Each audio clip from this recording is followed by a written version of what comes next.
The sun dipped low over Red Creek, painting the desert sky in streaks of gold and rose. Heat shimmered above the hard-packed road, and the town seemed to exhale as day gave way to the slow breath of evening. Inside the gilded Horseshoe Saloon, lamps flickered to life, their yellow glow catching in the mirrors and on the bottles lined behind the bar. A piano played something lazy and sweet, half drowned by the laughter of cowhands who'd been paid that afternoon and meant to spend every dime before midnight. Clara Mayfield moved through it all like smoke. She balanced a tray of glasses, her dark hair pinned neatly beneath a red ribbon that had seen better days. Her steps were quiet, her eyes sharper than anyone guessed. Men looked at her and saw a saloon girl, soft, tired, with a smile that never reached her eyes. But she had learned how to move unseen even when the whole room was watching. "Another round, boys," she said, voice smooth as aged bourbon. Her smile came easy, the kind that softened faces and loosened pockets. They never noticed the distance behind it. They never wondered why she flinched when someone touched her wrist, or why her gaze sometimes lingered too long on the revolver hung above the bar like a forgotten relic. Outside, the sound of hooves broke the night's rhythm, for riders drifted into town from the desert haze, dust clinging to their coats, faces hidden under wide brims. They moved like men with no home and no hurry, except in their eyes, which carried the restless gleam of wolves scenting prey. The tallest dismounted first, boots striking the ground with confidence. Jed Colton. Word had followed him across counties. Card cheat, rustler, killer of lawmen when they stood too straight. The batwing doors creaked as they entered. Conversation faltered. The piano slowed to a stop. Jed's grin widened, showing teeth that might have been white once. "Evening, folks," he drawled. "Don't let us interrupt your fun." Clara's hand stilled on her tray. She'd seen men like him before, the kind who carried violence the way others carried faith. The air thickened as the four took seats near the bar, boots on the rail, eyes scanning every shadow. One, a thin fellow with a scar over his lip, spat tobacco on the floor and gave Clara a look that crawled over her skin. She turned away, steady, pretending not to hear the bartender's nervous swallow. Behind the mirror, she caught their reflection, for strangers who thought Red Creek was theirs for the taking. And maybe it was. The sheriff had ridden out 2 days ago to settle a border dispute and hadn't come back. The deputy was green and half-drunk most nights. The town was soft, like undercooked leather, easy to cut. Clara set a glass of whiskey before Jed. He took it slow, letting his gaze wander over her face. "You working late tonight, darling?" "Long as the boss pays," she said. "Bet you seen plenty of fools stumble through here," he continued. "Men think they're tough, till someone calls their bluff." She met his eyes, steady as a drawn bead. "I've seen a lot of men, Mr. Colton. Most of 'em only tough when someone smaller's watching." That earned a grin from his crew. Jed's smile didn't waver, but something in his gaze sharpened. He set the glass down gently. "Feisty. I like that." A tense silence followed. The piano started up again, hesitant. Outside, wind scraped dust against the windows. The night had turned colder without anyone noticing. Clara crossed the room, refilling glasses, watching every movement from the corner of her eye. The drifters whispered among themselves, their laughter too low, too careful.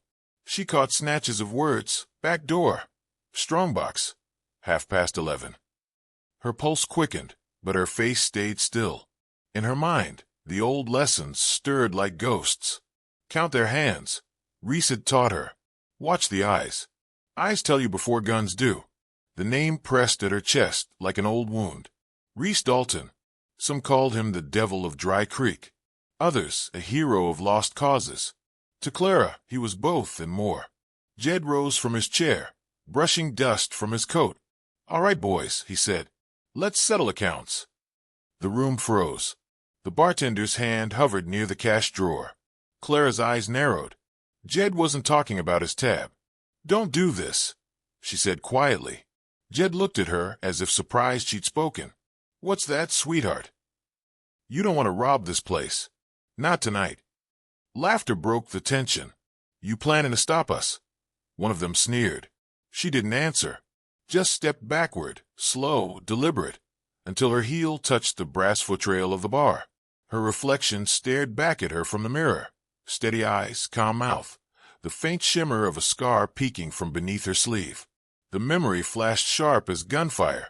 A different saloon. A different night.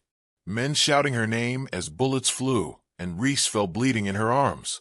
She'd run from that life, buried it under dirt and silence.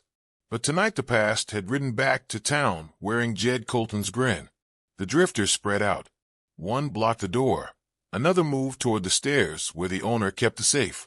The bartender's hands shook as he fumbled for the key. The piano man slipped away, quiet as prayer. Jed leaned close enough that she could smell the whiskey on his breath. "You're awful calm for someone about to lose her job." "I've lost worse," she said. He chuckled. "You sure about that?" She looked up at him then, really looked. The confidence, the swagger. It was all a mask she'd seen before. "You don't scare me, Colton." He blinked, surprised she knew his name. "You got a sharp tongue, lady. You've got a short future." The crack in his grin widened into irritation. "Boys," he said, turning, "teach our little dove some manners." Two of them moved toward her, boots scraping wood. The lamp swayed as someone bumped the table. The room felt suddenly small, every breath hot and heavy with gun oil and fear. Claire didn't move. Her mind was cold now, clear as the desert stars outside. She counted their steps. 1, 2, closer. She let her hand drop to her side, brushing the edge of the counter. Under it, her fingers found the handle of an empty bottle. She smashed it against the bar in one swift motion. Glass flew. The men recoiled. In the heartbeat of their hesitation, she bolted for the back door. "Get her!" Boots thundered behind her. She slipped into the alley, shadows swallowing her whole. The night was cold, the air sharp with dust. She sprinted past stacked crates and barrels, heart steady, eyes scanning for what she knew was still there. Behind the hitching post, half buried under sand and time, lay a length of oiled cloth. She dropped to her knees, tore it open, and her fingers brushed familiar steel. Reese's gun. It was smaller than she remembered, its handle worn smooth by his hands. She'd wrapped it herself the night he died, whispering she'd never touch it again. Now her thumb slid the cylinder. 6 empty chambers waited. She pulled cartridges from the hidden pouch in her boot, one by one, feeding them into place. Each click echoed like a heartbeat. In the saloon, glass shattered, and someone shouted her name. They'd realized too late. She wasn't running from him. She was preparing. She rose slowly, dust clinging to her skirt, the revolver gleaming in the moonlight. Her reflection in a cracked window caught her eye. Not a barmaid now. Not a frightened woman. A ghost. The night cracked open with the sound of gunfire. The first shot shattered a bottle behind the bar, spraying glass and whiskey through the haze. The piano fell silent mid-note, its echo hanging in the air like the last heartbeat before death. Men dove for cover, chairs toppled, and screams tangled with the smell of smoke and gunpowder. The Gilded Horseshoe Saloon, once alive with laughter, became a cage of terror. Jed Colton kicked open the doors with a grin that gleamed in the lamplight. "Evening, folks. Stay right where you are, and nobody's got to die dumb tonight." His gang fanned out fast, boots pounding the floorboards, guns swinging in their hands. One went for the back hall, another for the stairs, and the youngest, Toby, lingered near the door, his face pale beneath the dust. Clara Mayfield stood behind the counter, hands still, eyes steady. The others were shaking. Bartender ducked low. The piano man flattened behind the stool. But she didn't move. Her calmness was wrong for the moment, too sharp, too deliberate. Jed noticed. "Well, look here," he drawled, stepping toward her. "Pretty little flower doesn't scare easy." He leaned one hand on the bar, the other gripping his revolver loosely, like a man showing off. His hat cast a shadow across his jaw, but his smile was clear, cocky and mean. "You seen a hold-up before, sweetheart?" Claire's voice was cool, unbroken. "Once or twice." Jed chuckled. "Then you know how this goes. You smile, we take what we want, and everyone gets to keep breathing." He nodded toward the bartender. "Open the strongbox." The barkeep fumbled with trembling hands, the keys slipping twice before he managed the lock. Jed snatched the heavy metal box and set it on the bar with a satisfying clang. The coins inside jingled like a funeral bell. Clara didn't flinch. She watched him the way a hawk watches a snake. "Still not scared," he teased. "You got ice in your veins, girl." Her lips parted in the faintest trace of a smile. Something like that. Jed tilted his head. There was something in her tone, steady, weighty, as if she were seeing more than the surface of things. For a moment, it unsettled him, though he couldn't say why. Behind them, his men grew restless. The oldest, Burke, stuffed his pockets with bills and jewelry, barking orders. "Move, move, before the sheriff rides back." Jed waved him off. "Relax. That lawman's half a day out, and Red Creek don't got the guts to fight back." He turned back to Clara. "Tell me, sweetheart, what's your name?" "Clara," she said. "Clara," he repeated, rolling it on his tongue. "Pretty name for a pretty girl. Shame it'll be tied to a place that's about to burn down." Her gaze didn't waver. "Men like you always think fire'll hide the mess you make. But ashes tell stories, Jed." He stiffened, faintly surprised she knew his name. "You've heard of me?" "Hard not to," she said softly. "Word travels fast about a man who kills his partners for a bigger share." The gang shifted uneasily. Burke straightened, glaring at her. "She's lying." Jed laughed, but the sound was forced. "You've got a sharp tongue, Clara." She leaned closer, her voice dropping to a whisper only he could hear. "And I can tell you which one of your men's thinking about turning on you before sunrise." Jed's eyes narrowed. "You playing games?" "No," she said. "Just good at reading men." A shadow of uncertainty crossed Toby's face. The boy's grip on his pistol faltered. Jed turned sharply toward him, suspicion flashing like lightning. "You got something to say, kid?" Toby shook his head fast, eyes wide. No, boss. Nothing that." Clara watched the tiny crack form, the first fracture in the wall of their unity. Reese Dalton had taught her that once: never outshoot a gang. Outthink them. Let their greed and fear do the bleeding for you. And now, in the smoke-filled saloon, Reese's voice whispered in her mind again, clear as day. Asterisk, count their eyes, Red. Always count the eyes, asterisk. 3 watching her now. 1 upstairs. 1 outside. 5 bullets, she thought, the old reflex snapping back like muscle memory. She steadied her breathing, watching the smallest twitch of fingers, the way Jed's weight shifted before he turned, the smirk that didn't reach his eyes anymore. A chair creaked. Somewhere behind the bar, a drunk lifted his head, swaying. "Hey," he slurred, blinking at the armed men. "You boys, you ain't from round here." Jed spun, gun half drawn. "Sit down, old man." But the drunk staggered forward, raising a broken bottle. "You think you can rob Red Creek? Not while I'm—" The gunshot cut him in half. The sound slammed against the walls, shattering whatever calm remained. Women screamed. Someone bolted for the door. Toby cursed and fired into the ceiling, splinters raining down like snow. Jed roared, "Nobody moves." Smoke rolled through the room. The lamps flickered. Clara ducked behind the counter, her heart beating slow, deliberate, her thoughts razor-sharp. She'd seen chaos before, knew it was the perfect place to disappear. While the gang argued, she slid low along the bar, quiet as a shadow. Jed's voice rose, furious. "Damn it, Burke, you didn't have to shoot him." Burke's reply was cold. He moved first. Toby's voice cracked. "We gotta get out of here. Somebody'll hear."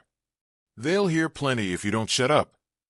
Clara eased past the last table, slipping through the curtain that led to the storeroom. The din muffled behind her, replaced by the creak of old wood and the faint hum of the night wind through the cracks. For a moment, she closed her eyes. The image of Reese came again, dust on his coat, the shadow of a canyon behind him. "You got a steady hand, Red," he'd told her once. Asterisk, but the trick ain't pulling the trigger. It's knowing when, asterisk. She'd buried him 2 years later with his revolver beside him, swearing never to touch that life again. But the West had a way of digging up ghosts when the living forgot their fear. The door to the alley stood ajar. Outside, moonlight spilled over the sand and the hitching post, where horses waited, restless. She stepped out, boots sinking into the dirt, the distant sound of shouting still bleeding from the saloon behind her. Her fingers trembled once as she knelt by the post, brushing away the sand. Beneath the dry crust of earth lay the oilskin bundle she'd hidden months ago, just in case. She hadn't thought she'd ever need it. She pulled it free, the knot stiff from age. Inside gleamed steel, dulled with time but deadly as memory. Reese's revolver, hers now. She thumbed open the cylinder. Empty. The cartridges were still in her apron pocket from the night before, small weights she'd carried without knowing why. One by one, she loaded them, each click loud as thunder in the still air. Inside, glass shattered again. Jed's shout tore through the night. "Where the hell's the girl?" Clara rose, the revolver heavy in her grip, but her face was calm, eerily calm. She could feel the pulse of the moment, the heat of fate breathing down her neck. She glanced once at the saloon door, still swinging, spilling light and chaos into the alley. Toby's shadow crossed the window for a second. The boy's voice reached her faintly, panicked and young. "Jed, we should go, she's gone." Jed snarled. "Then find her. She's seen our faces." Clara took a slow step forward, the revolver glinting beneath the moon. She wasn't thinking of escape. She was thinking of Reese, of the vow she'd made, and the truth that vows meant nothing when evil came knocking again. The desert at night was a sea of silver and shadow. Moonlight spilled across the mesas, turning the world ghost white, and the only sound was the slow, rhythmic beat of hooves over stone. Clara rode alone, the wind clawing her hair free from its pins, her eyes fixed on the horizon. The town of Red Creek was far behind her now, only a glow of lamplight against the dark, and before her stretched the wild land she thought she'd left for good. She rode without haste, yet every step of the horse carried weight, each breath thick with memories. The revolver at her hip felt heavy, too heavy, like a buried secret clawing its way back to life. Once, men had spoken her name, with a kind of reverence and fear. Reese's red-handed angel, they'd called her, not because she'd been cruel, but because she'd been swift. The one who rode beside the outlaw legend Reese Dalton, the man who robbed trains and towns with a smile, who gave silver to widows, who believed the West itself had betrayed its own code. Now, as the moon drifted higher, she could almost see him again, riding ahead through the sagebrush, laughing like a man who'd made peace with damnation. The wind turned colder. She stopped at the edge of the mesa and dismounted, boots crunching on loose gravel. From up there, she could see the whole of Dead Horse Canyon below, a scar in the earth that seemed to breathe darkness. She hadn't come here in years, not since the night it all ended. Her hand brushed the revolver at her side. The metal felt familiar, warm where it touched her skin. "You'd think I'd learned," she whispered, though her voice was lost to the wind. "But you never really leave, do you, Reese?" The stars above gave no answer. Once this place had roared with fire and gunshots, the echo of hooves and men dying fast. She closed her eyes, and the memory came alive again, as sharp as if she were still there. It had been late summer. Dust hung thick as smoke, and the Dalton gang was cornered. The marshal from Tucson had come with 20 men and a Gatling gun, and the canyon had become a slaughterhouse. Clara had fought beside Reese, reloading for him while bullets whined through the air like hornets. She remembered the smell of his coat, the sound of him laughing between shots. "Keep your head down, Red," he'd shouted. "They can't kill what moves faster than sin." But sin had caught up that night. One of the lawmen had fired from the ridge, and she'd watched the bullet hit Reese square in the chest. The world had gone silent then, except for the sound of her own heartbeat and the soft, broken way he'd said her name. He'd fallen at her feet, and she'd knelt beside him as the fight raged around them. "Don't cry," he told her, blood on his lips. "You're stronger than me." "I'm nothing without you," she'd said. He'd smiled. "Then be me. Be better." By dawn, every man in the canyon was dead or gone. She'd buried him with his gun and her name. She'd walked away that morning under a burning sky, vowing never to touch steel again. But vows were for people who didn't live in a world like this. Now, under the same stars that had watched him die, Clara sat beside the fire she'd built on the mesa. She pulled Reese's revolver from her holster and laid it across her lap. The firelight caught the engraving along the barrel, asterisk to the end of the road. Asterisk she remembered giving it to him after their first job together, her initials carved inside the grip. She took a rag from her saddlebag and began to clean the weapon. The motions automatic, precise. The cylinder spun smooth. The barrel gleamed. With every motion, she felt her heart harden, the way it had when she was young and reckless, before guilt had carved itself into her soul. From her coat pocket, she drew 6 bullets. She set them on the rock one by one, the sound of metal on stone echoing faintly. She whispered a name with each: Jed Colton, Burke Tanner, Jesse Pike, Owen Lyle, Toby Mason, and the 6th for herself. Because when this was over, she knew she'd be nothing left but a story again. The night wind hissed through the sage, cold and endless. Clara loaded the bullets into the chamber, her hand steady even as her throat tightened. When the last one clicked into place, she stopped. Her eyes burned. She pressed her palms against her face, and the tears came. Hot, unwelcome, angry. "You promised me peace," she whispered to the dark. "You said I'd never have to go back." But then she heard it, faint and low, like the ghost of a man speaking just beyond the firelight. "Sometimes hell's the only road back to justice," read. She froze. It wasn't real, couldn't be. But it didn't matter. The words sank deep, right where fear had been living. Clara wiped her tears and stood, the revolver in her grip once more. "Then hell it is," she said softly.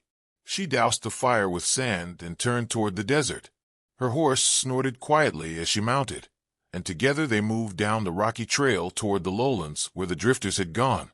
By then, Jed's gang had left Red Creek in chaos. They'd taken what they could carry and ridden north, thinking they'd left the town behind them in ruins. But Red Creek wasn't the kind of place that chased men down. It was the kind of place that waited for legends to rise again. They made camp near the river, their fire a small orange heartbeat against the dark. Jed sat apart from the others, counting their take, his mood soured by the memory of that saloon girl's eyes. "She knew my name," he muttered. Burke grunted. "Half the territory knows your damn name." Jed ignored him. The boy, Toby, was pacing near the horses. "We shouldn't stay here, Jed. Someone'll come looking." "For what?" "This." Jed kicked a strongbox. "Ain't no one in Red Creek with the guts to follow us." Toby didn't answer. He stared out into the distance, unease written all over him. The desert stretched empty and silent, but something about it felt wrong. The horses twitched and snorted, ears flicking toward the darkness beyond the firelight. Burke poured a shot of whiskey and laughed. "What's the matter, kid? You think that saloon girl's coming for us?" Jed smirked. "Let her try. Some fool from town wouldn't last an hour out here." Toby swallowed hard. "Maybe not a fool," he murmured. "What's that?" The boy's eyes stayed fixed on the horizon. I thought I saw something moving up there, by the ridge." Jed stood, turning toward the darkness. The wind had picked up, carrying dust and the faint rustle of sage. The moon slipped behind a cloud, and for a moment the desert went black. Then a glint of light, distant, fleeting, like moonlight on polished steel. Jed laughed, shaking his head.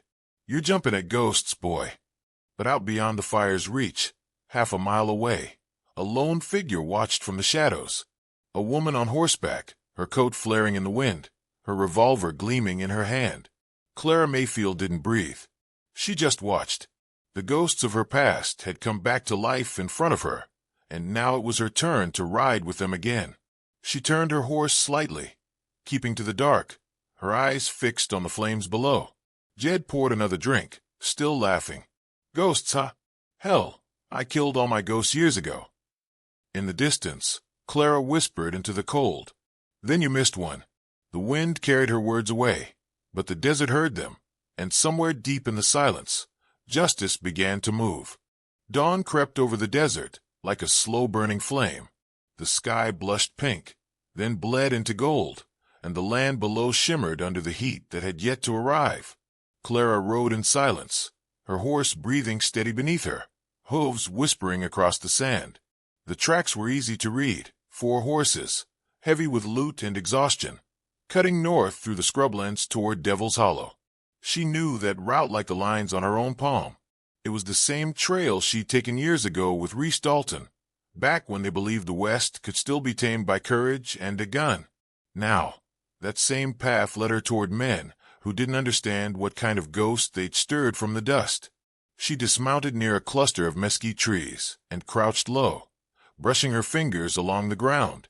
The prints were fresh, one set lighter, less sure. Toby.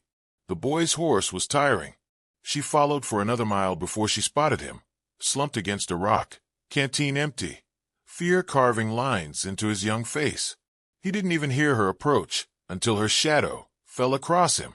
He reached for his gun, but she already had hers drawn. "Don't," she said quietly. His hand froze midair. The morning light hit her face, and his eyes widened. You're that saloon girl." Clara said nothing. She nodded toward his pistol. "Drop it." He obeyed, trembling. "I didn't shoot nobody. I swear it." "You rode with men who did." "They made me. Jed said if I didn't." Clara's voice was calm but sharp as broken glass. Jed said, "You always gonna let men like him tell you who you are, boy." He swallowed hard, eyes darting around like a cornered animal. "We weren't supposed to hurt anyone. Just take the money. Ride out clean. But Jed, he's crazy. He said he's going back. Said he's gonna burn Red Creek to the ground so no one talks." Clara's jaw tightened. The image of the town, its wooden storefronts, its people, flashed through her mind. She could see the saloon, the barkeep who'd once slipped her extra coffee after long nights. The thought of flames devouring all that stirred something fierce inside her. "Where's he headed?" Toby hesitated, then pointed west. "Devil's Hollow. He said it's where he plans to stash the gold. Said the law won't follow him there." Clara's eyes darkened. "He's right about that. Only ghosts go to Devil's Hollow." The boy stared at her, shaking. "You ain't gonna kill me, are you?" She holstered her revolver. "No, not today." She turned her horse and paused long enough to say, "Run east. Don't stop. Don't look back. If I ever see you again, I won't ask questions next time." Toby hesitated. "Why let me go?" Clara looked over her shoulder, her expression unreadable. "Because I remember what it's like to be too young to understand the kind of man you're following." He ran. By the time his figure vanished into the dawn, she was already riding west. The land changed as she went, the sand giving way to rock, the air thick with the scent of mesquite and sunburnt stone. Hours passed. She found the gang's next campsite near the edge of a canyon, their fire still smoldering. Only one man remained, dozing against his saddle, rifle leaning close by. She dismounted quietly, moving with the patience of a predator. Every muscle remembered the rhythm, every breath counted. Reese had taught her that long ago. Shoot only once, and only when your heart's steady. Her shadow crossed the sand. The outlaw stirred, eyes fluttering open. His hand twitched toward the rifle, but she was faster. One clean shot echoed across the canyon. He slumped forward, the wind catching his hat as it rolled away. Clara stood there for a moment, the smoke from her revolver curling upward, the desert swallowing the sound of death as easily as it did the dawn. Two left.